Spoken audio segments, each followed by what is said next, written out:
रूस के हमले के बाद लगातार वहां पर जो भारतीय छात्र थे वो फंसे हुए थे और भारत सरकार ने उनको वापस भारत लाने के लिए लगातार प्रयास किया है। ऑपरेशन गंगा चलाया जा रहा है, जिसके तहत लगातार बच्चे जो हैं वो एक के बाद एक भारत लाए जा रहे हैं। इसी कड़ी में एयर इंडिया की एक और फ्लाइट लगभग 9 बजे सुबह पे यहाँ पर पहुँचने वाली है, जिसमें बुदापेस्ट से लगभग 240 बच्चे यहाँ पर जो भारतीय बच्चे जो यूक्रेन में पढ़ते थे उन्हें पहले यूक्रेन से बस द्वारा बॉर्डर तक ले जाया गया और फिर बुदापेस्ट से एक एयर इंडिया की स्पेशल विमान द्वारा, विशेष विमान द्वारा यहाँ पर अंतर्राष्ट्रीय हवाई अड्डे, इंदिरा गांधी अंतर्राष्ट्रीय हवाई अड्डा आप देख सकते हैं यहाँ पर जो है वहाँ पर यहाँ पर लाया जाएगा।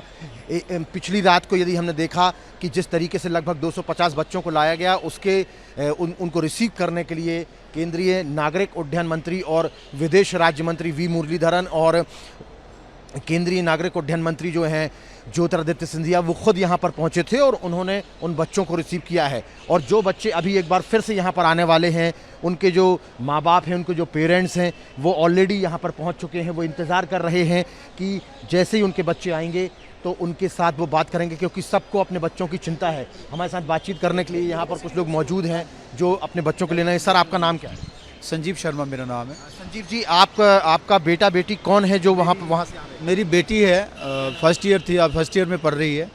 तो अभी पिछले कई दिनों से वहाँ पर यूक्रेन में फंसे हुए थे। हम पेरेंट्स बहुत परेशान थे कि वो घर पे आ जाए। तो अभी थोड़ा सा मोदी जी ने जो किया है, थोड़ा स्टेप लिया है कि क्योंकि टिकटें बहुत महंगी चल रही थी, टिकटें महंगी थी, 80-80 हज़ार की टिकट थी, ले नहीं पा रहे थे और ये भी नहीं पता चल रहा था कि कुछ लड़ाई होगी या नहीं होगी। लेकिन अभी जब लड़ाई इतनी बढ़ गई तो चिंता बहुत बढ़ गई।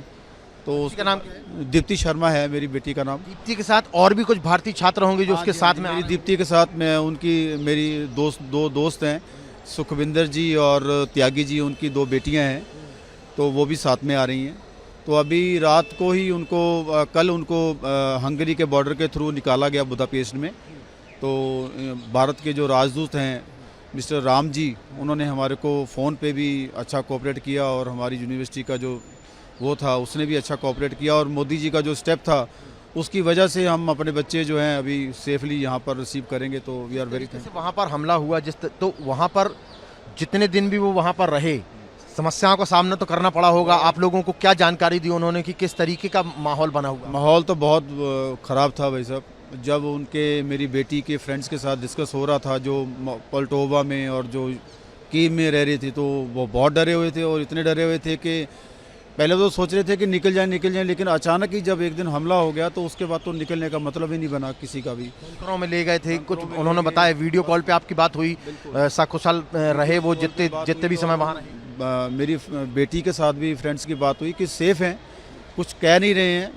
रशिया की जो फौज है थोड़ा सा इंडियंस को कुछ कह नहीं रही, लेकिन खतरा तो बना हुआ था क्योंकि बड़ा ज़बरदस्त लड़ाई चल रही है। तो उसमें परेशानी तो थी हमारे को कि बच्चे सकुशल लौट रहे हैं। कैसा लग रहा है? कुशल लौट रहे हैं कि we are very thankful to Modi ji कि जिन्होंने ध्यान दिया हमारे बच्चों की तरफ और हमारे बच्चे सेफ घर पे आ रहे हैं। बिल्कुल। तो यहाँ पर देख सकते हैं कि तमाम जो पेरेंट्स हैं वो यहाँ पर इंदिरा गांधी इंटरनेशनल एयरपोर्ट पर यहाँ पर आए हुए हैं।